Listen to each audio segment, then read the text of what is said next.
Als nostres budells viuen milions de bacteris. Normalment, cap d'ells ens causa problemes de salut si estem sans, però poden portar complicacions molt greus a persones que estiguin fent quimioteràpia.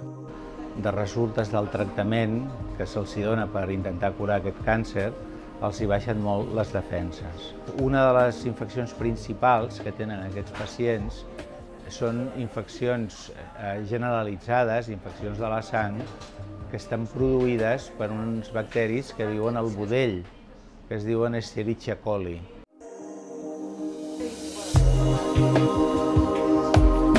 L'equip del doctor Gudiol es va proposar quantificar aquest tipus d'infeccions entre els malalts de leucèmia o pendents de trasplantament de moll d'os.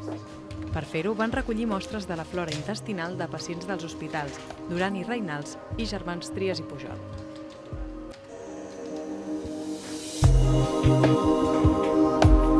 Vam trobar que un percentatge important d'aquests pacients estava colonitzat per aquests bacteris, més del que ens pensàvem inclús, de forma que la primera vegada que arribaven a l'hospital, sense cap tractament previ de quimioteràpia, sense res, ja vam trobar, penso que era un 14 o un 15% dels pacients tenien aquestes bacteris al budell.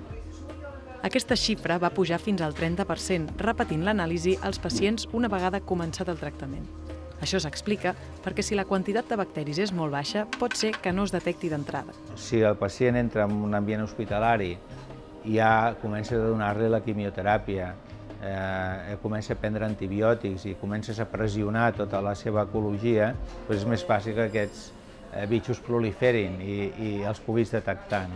No s'han trobat factors previs del pacient que puguin indicar que està infectat per aquests bacteris.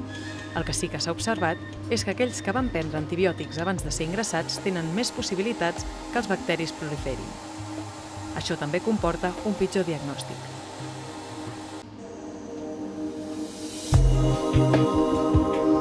Jo crec que això ha servit per donar-se compte de la realitat d'aquest problema, estudiar-lo dintre d'aquest col·lectiu, perquè s'havia estudiat amb altres tipus de pacient, però no en aquests, i a veure que potser això es pot traduir en les recomanacions, en les guies futures, per canviar una mica el tractament antibiòtic d'entrada que se'ls donen a aquests pacients, perquè els que tenen més risc, sens dubte s'ha de mirar de cobrir aquest E. coli resistent, que no és fàcil de tractar, perquè amb els antibiòtics habituals és resistent, no li fa cap perjudici.